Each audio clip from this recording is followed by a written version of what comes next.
welcome back to the Earthdawn Survival Guide, the podcast for all disciplines, paths, players, and game masters. With your questers Josh and Dan, I am Dan. I am Josh. And on today's podcast, we will be discussing all things quizzical and trollical part, 6 or 7 or something? I've kind of lost track. Another little or mountainous climb into the trolls, because they don't necessarily live in water like they described you. So we have distant Trollmoots of the Delaris mountains after we get to some emails. So if you have any questions for us like these people do, give us a shout at edsgpodcast@gmail.com. Literally, title it shout. I don't care. We'll take them all. All are good. So we have our first one, I believe, from Matthew. Matthew actually kind of has a two-parter. He wrote in and then wrote it in again to tell us about it. So then he has some questions. So let's read the first part. Hello, Josh and Dan. I'm hoping to get some clarification about Haven. My group is about to start on a new campaign, and I was looking at doing the Legends of Earthdawn series. In between adventures, I was looking at the first edition adventures to help make a fuller campaign. While reading it, seems like the political landscape is much different than what it was in first edition. Is it because time has passed and Torgak is losing power and other groups are filling that void, like Loster's Lawbringers replacing Torgak's deputies, and Prestigious Order of Gardeners replacing the people Torgak used to hire for that role? Or do all the groups still exist misted in the new material? Or is this just how Earthdawn 4th edition is handling Haven, and it has always been this way? Thank you for clearing up my confusion. I look forward to hearing your thoughts about this subject.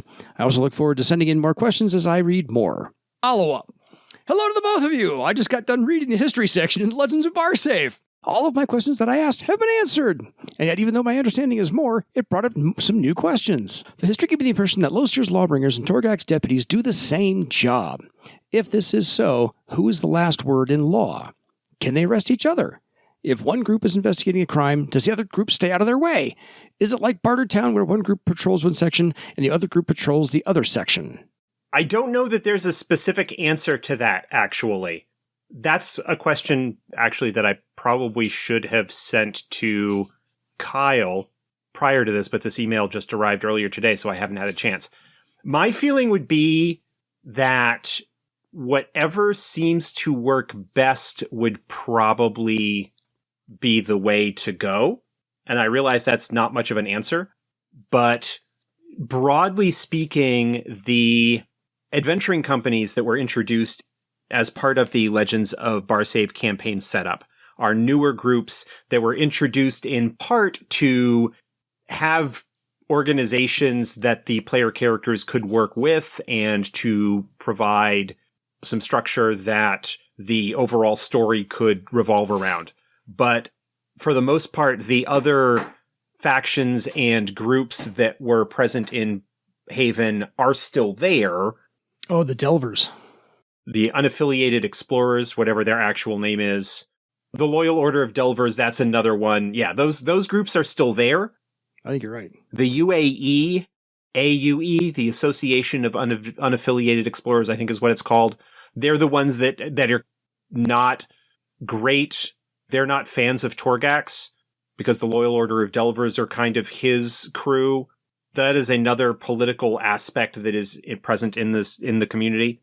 I think the way that I would handle it is to have Loster's Lawbringers acting as more of a supplement to Torgak's police force, whatever they're called.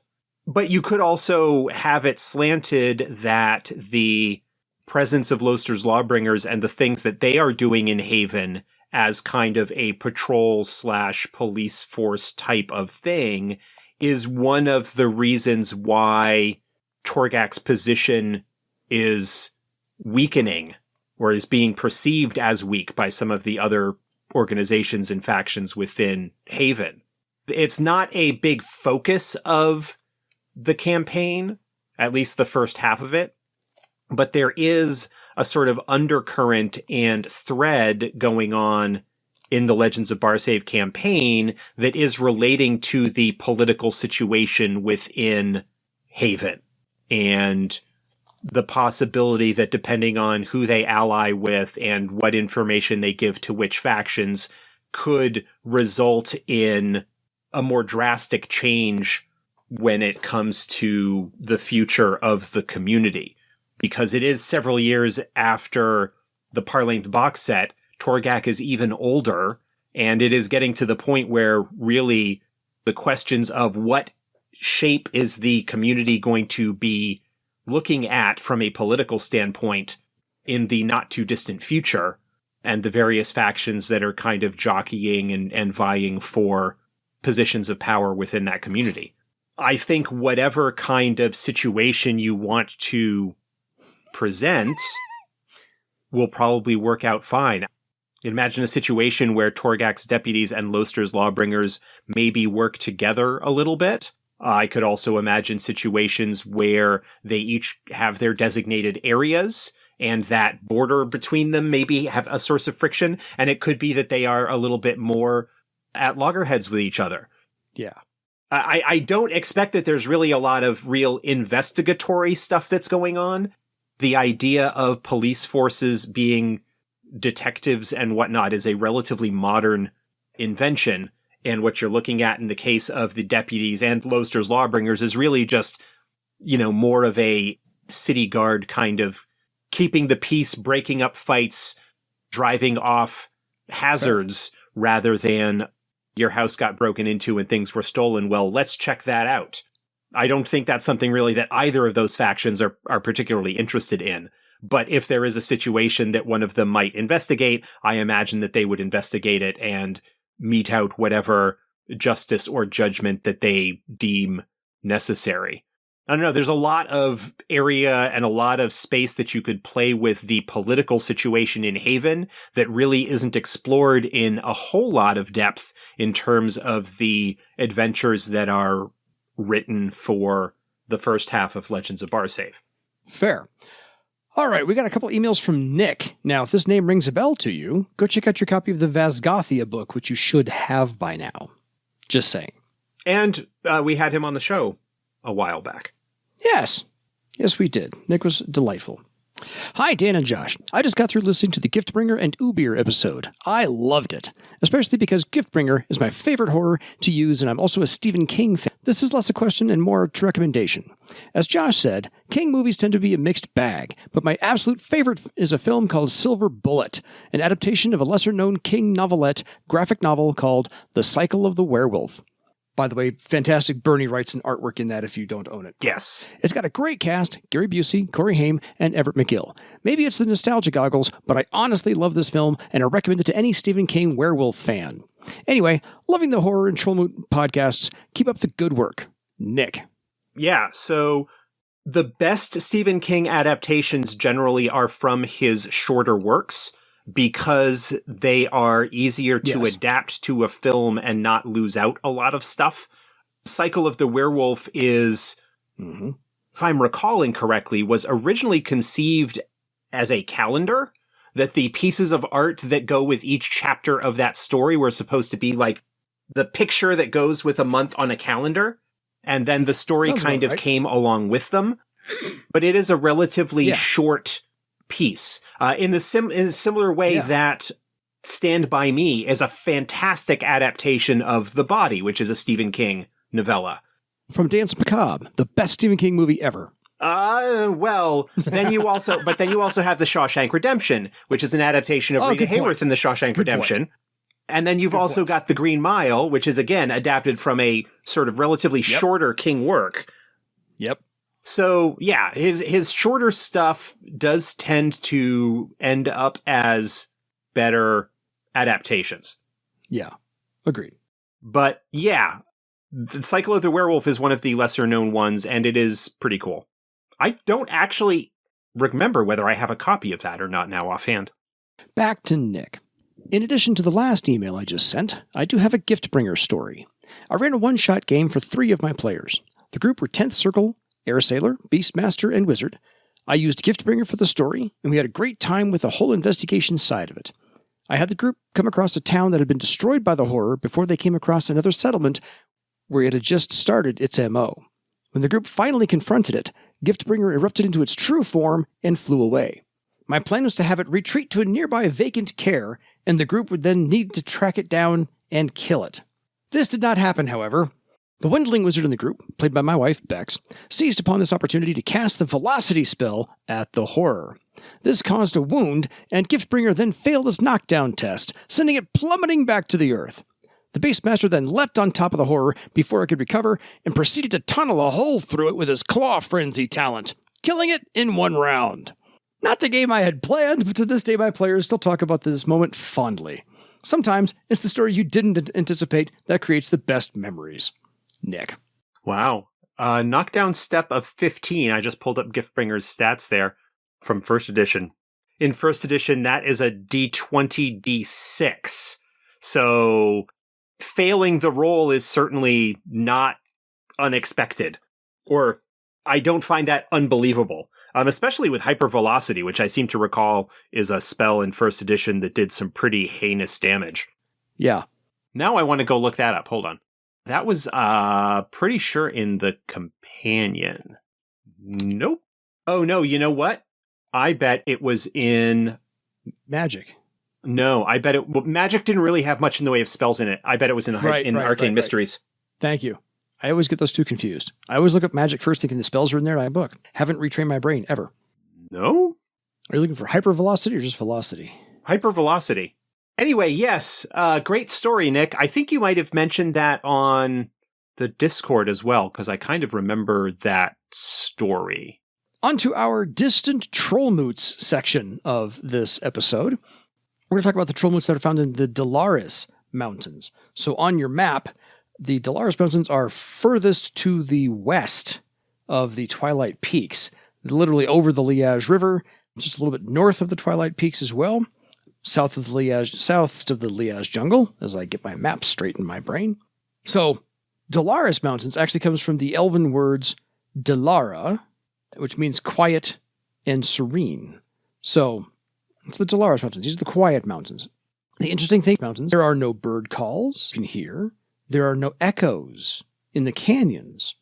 There are no animal noises whatsoever. So these are clean, peaceful, kind of eerily quiet mountains and woods that you can get into in the forests in there.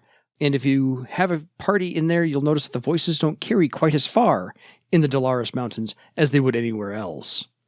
There are multiple Liferocks in the Delaris Mountains as well, just for some features to point out.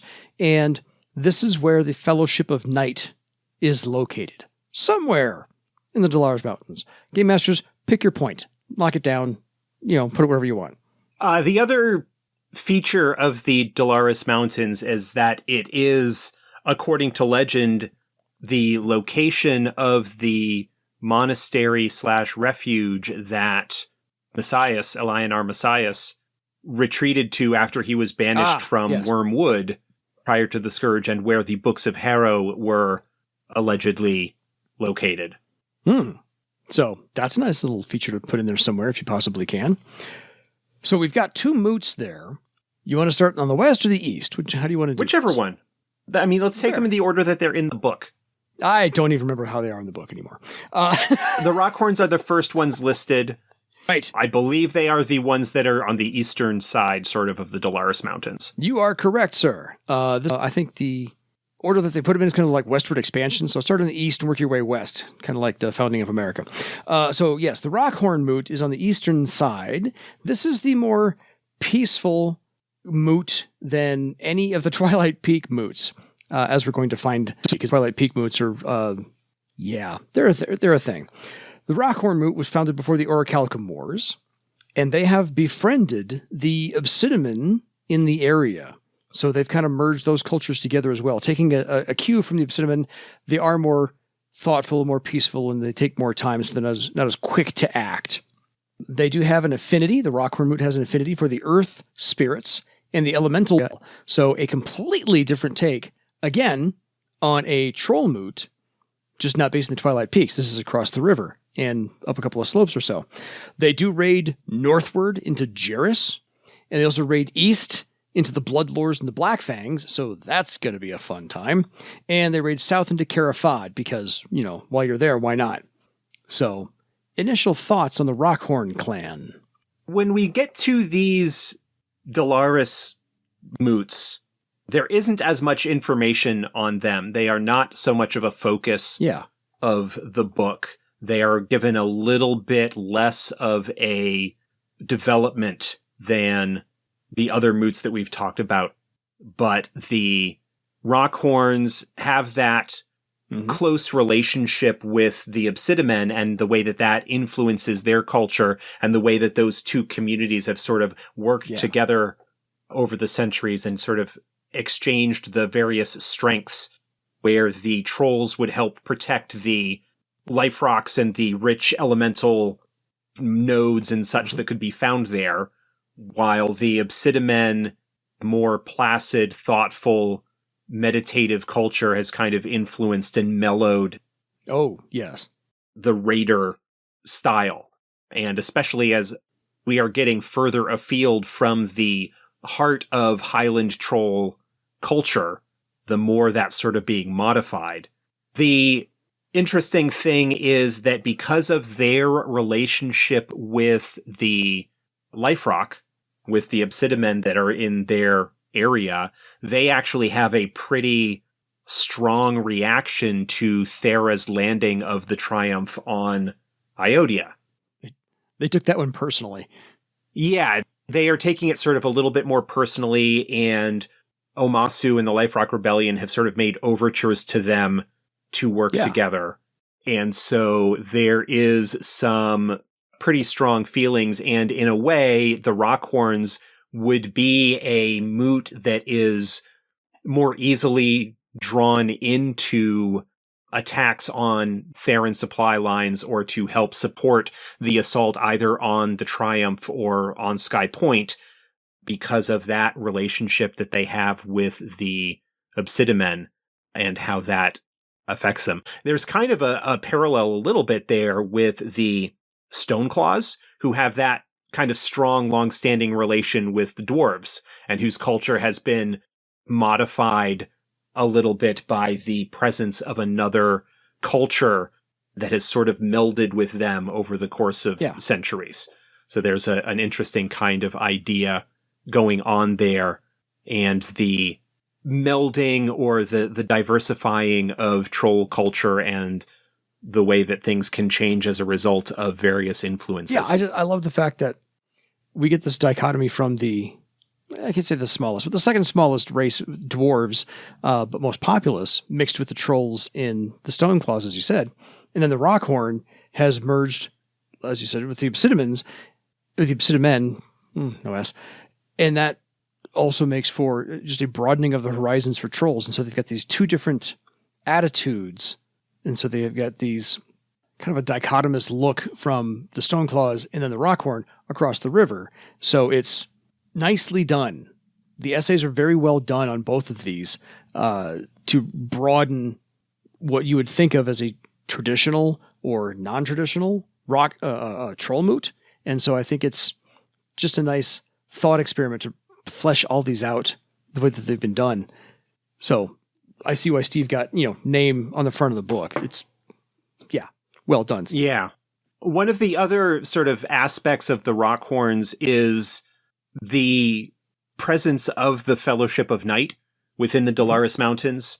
The Rockhorns aren't really aware of them yet, but because of the Fellowship's experimentation on a dead Liferock, there is a strong impression here that if they were to find out about them, that they would take that as a grave insult. One of the aspects that the chief of the Rockhorns has taken the Theron insult, the Theron landing on Ayodhya, as an insult to racial honor in a way. That he's kind of taken on obsidimen as part of that family, that culture that is therefore part of his clans and his personal beliefs on honor, and therefore it is kind of an insult to that. And so if he were to learn about the Fellowship of Night and what they are doing, there is the potential that that could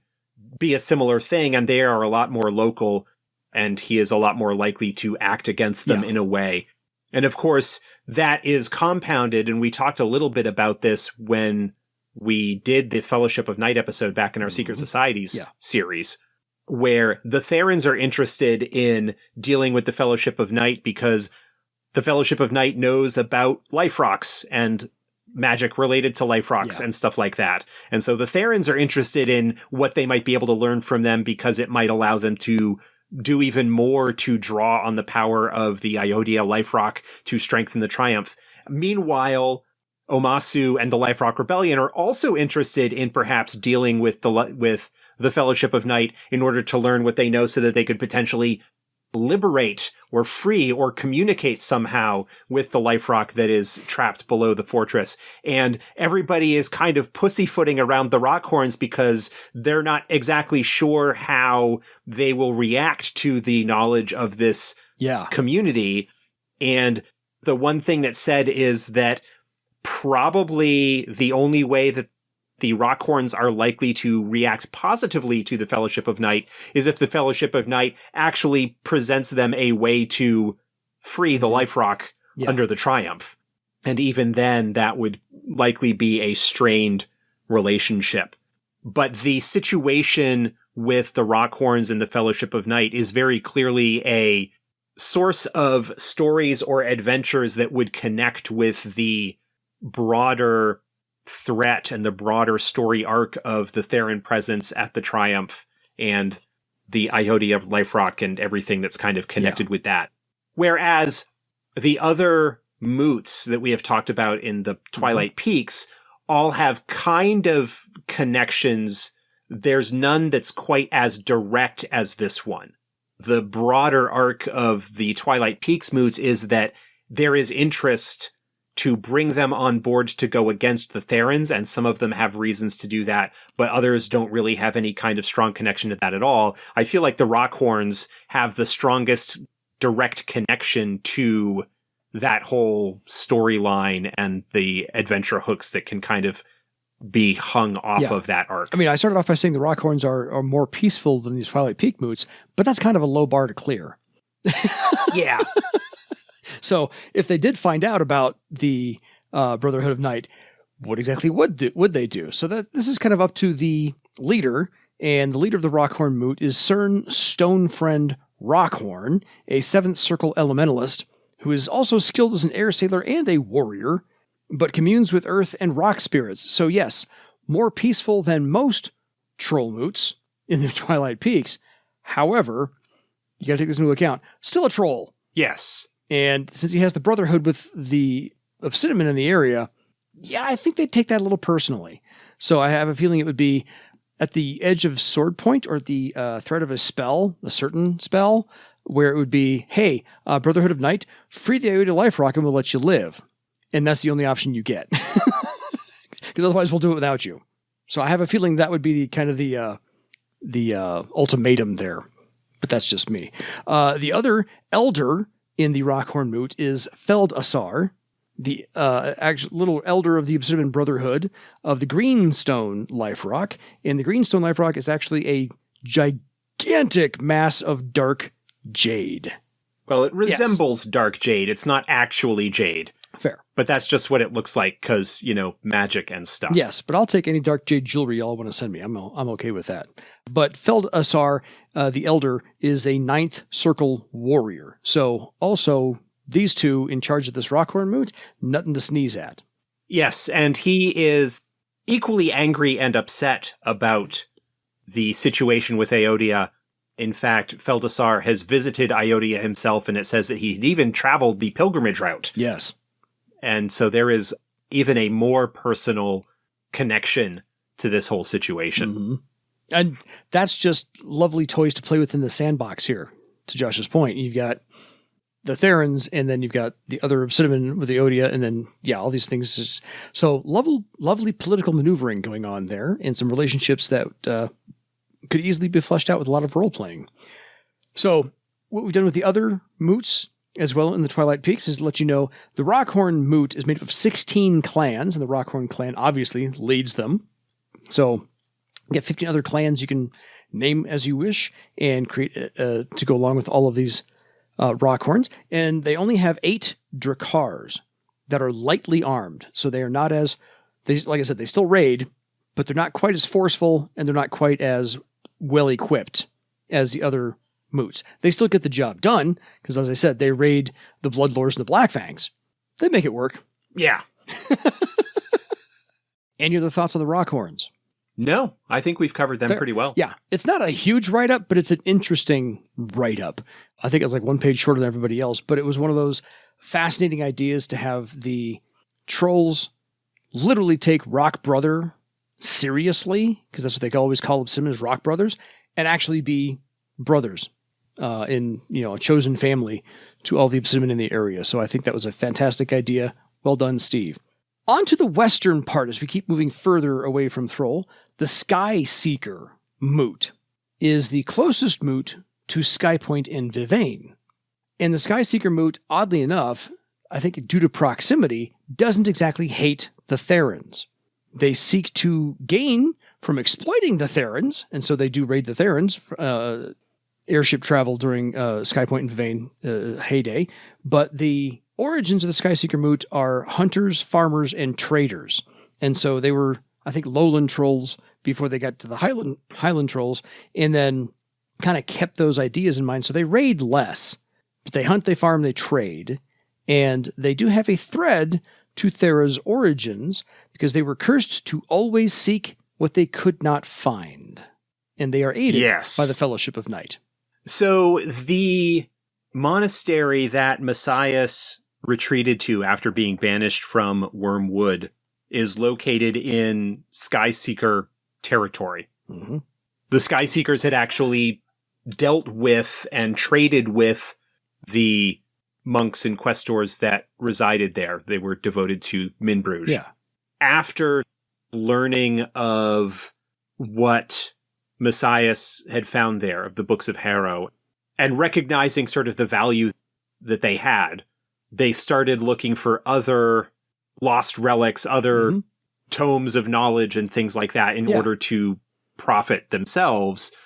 Eventually, at least according to what's presented here, attacked the monastery where the Books of Harrow had been found and killed all the inhabitants, and the last surviving questors, the one that laid the curse upon them. Yeah. They no longer know where it's located. The idea might be that if they redeem themselves in some way, that they might regain their position or their fortunes. But broadly speaking, the Skyseekers are trying to remain neutral in the whole conflict that's going on between the Therans and Barsave at large, but the other Trollmoots in particular, in part because of their proximity to Vivane, because of where they were located, they weren't really hurt at all with the Battle of Sky Point, and because of the relatively positive, I mean, as far as such things are measured, relationship that they had with the Therans. Yeah. But there is a division, there is a debate, there is an internal discussion going on within the Moot about what's ultimately might happen and what they might need to do broadly, because they don't like the idea that the Therans broadly have of Highland trolls generally being dumb, stupid brutes, and that with the Theran desires for control and dominion, it is likely only a matter of time before they turn their attention to the Skyseekers. Whereas their other factions like, well, we've been doing just fine, and if we are nice to them and trade with them and don't overly raid or whatnot, then, maybe they'll leave us alone, because we really don't have anything to do with those crazy ones, over at the other end of the mountains there. When has that ever worked? Therans don't leave anybody alone. Part of that has to do with the fact that after the Scourge, the Skyseekers haven't really been able to reestablish the connections and the trade that they had enjoyed with the Therans prior. Yeah. And so that relationship is not as strong as it was beforehand.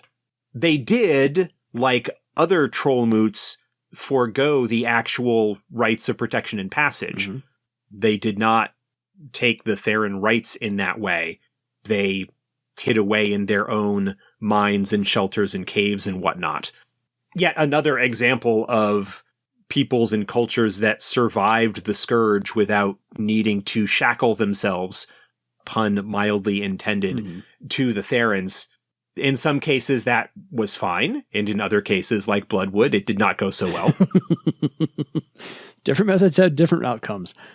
Yeah, ultimately, the Skyseekers are working with the Fellowship of Night because of the Skyseekers' penchant for finding artifacts and lore and things like that that are of interest to that magical society. And the Skyseekers are hoping that perhaps the Fellowship of Night might be able to help break the curse that they are supposedly under. Yeah. And so there is a relationship that is developing there between them. So the Skyseeker Moot is, I can't say run by, but the person in charge of it, the leader of it, is Cho'aras Brightstone Skyseeker. He's a quester of Minbruges, rank 5. This is, of course, first edition rules, but rank 5. And also a 7th Circle Sky Raider. The person in charge of the Skyseeker Moot is a human, Tana Lunar, leader of the Fellowship of Night, a 13th Circle Nethermancer. So also not to be messed with a whole lot. The Skyseeker Moot only raids to the north, really. They only go to Jairus, raid there, and then come back. But again, the curse of always seeking what they cannot find is kind of like the law of diminishing returns. They're going to keep finding less and less and less, and eventually have to change their ways. But that's further on down the road, and something for Cho'aras and Tana Lunar to figure out later on. Yeah.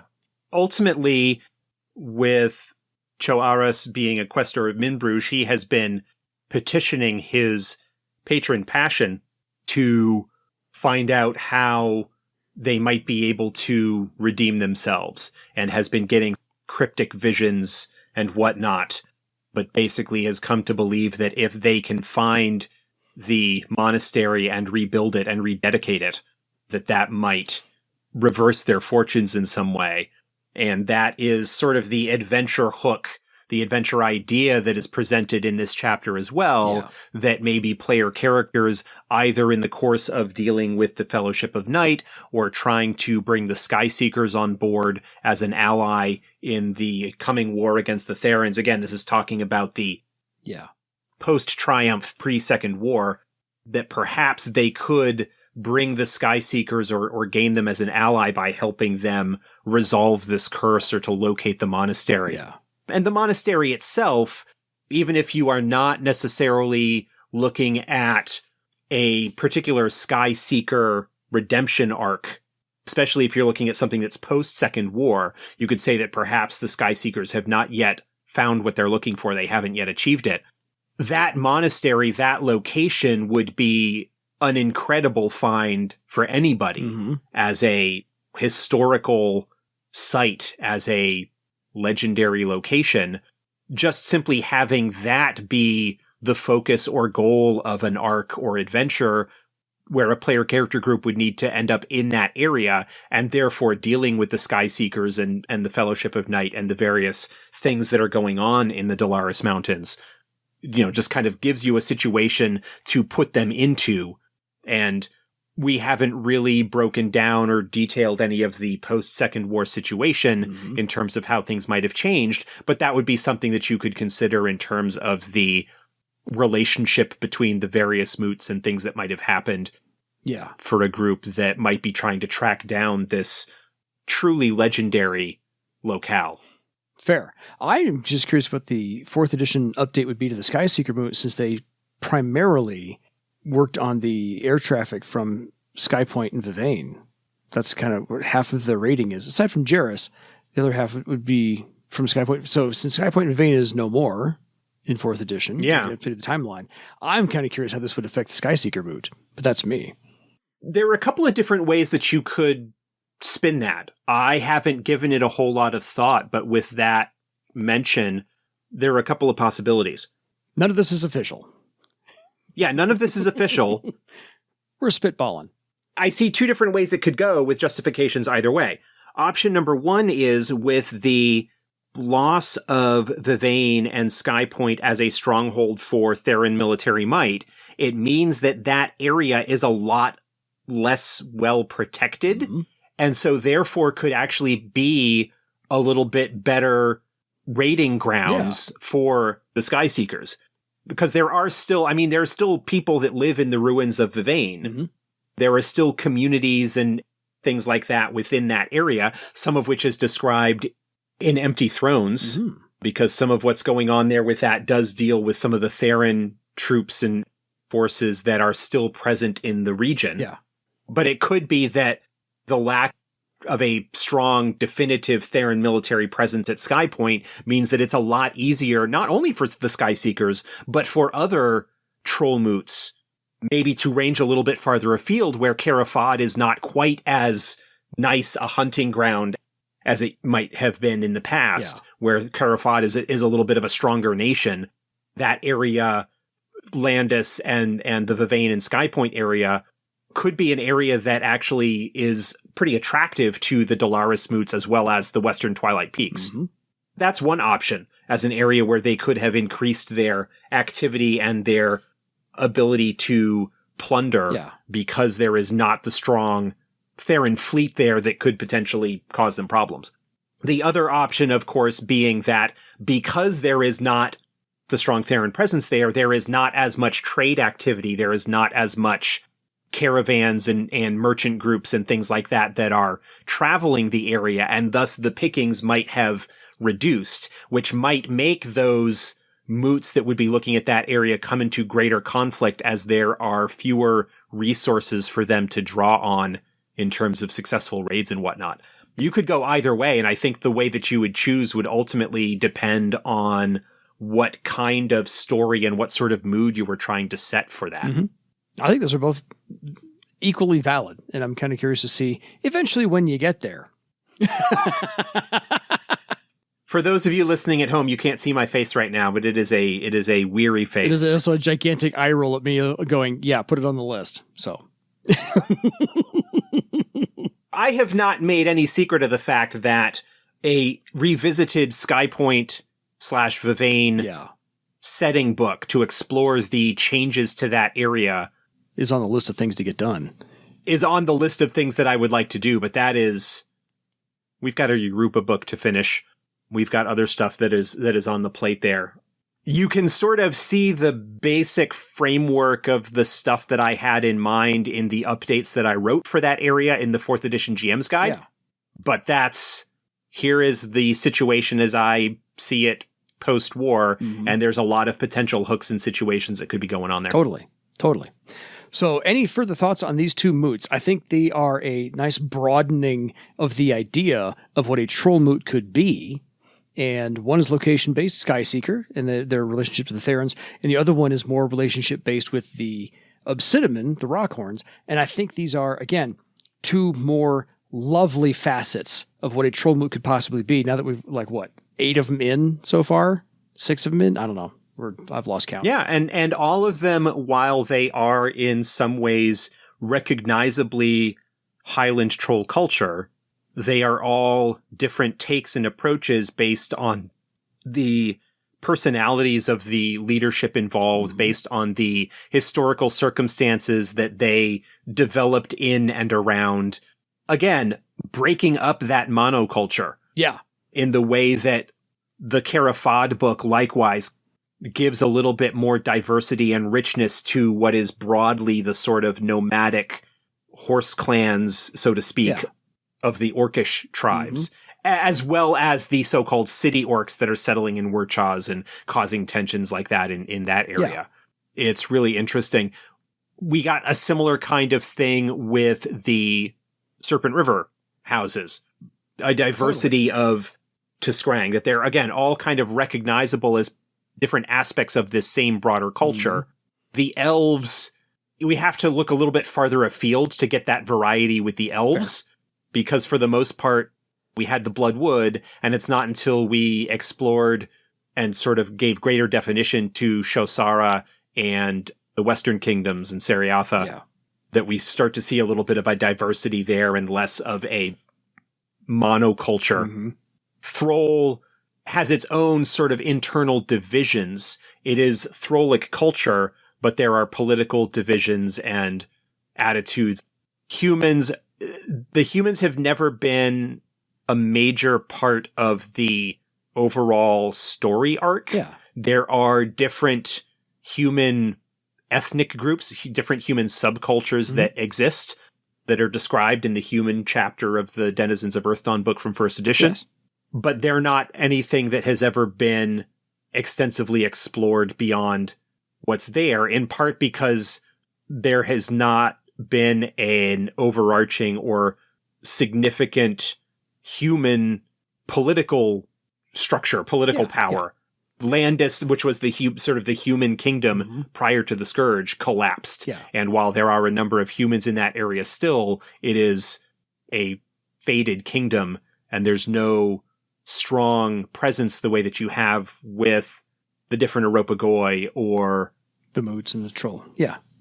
The Orc Nation of Carafod and the various subcultures there and things like that. Really, it's just fantastic, the diversity and interesting takes that are done with the trolls in this book, making them more than just the dumb brutes. Agreed. I am enjoying all of this, as I haven't read it in 20 some odd years. So it's a nice refresher course just to go, oh, yes, there's more toys to play with in this sandbox of trolls, and plenty of personalities, plenty of situations, plenty of adventure idea and hooks. And then if none of those suit your tastes, pick a Trollmoot and just throw your players at them. But that's just me. So if you have any questions for us, folks, please feel free to email us at edsgpodcast@gmail.com. We will get to them. We will read them on the air. We will answer your questions. So until next time, add the Delaris Mountain Moots to your legend. Good night, everybody.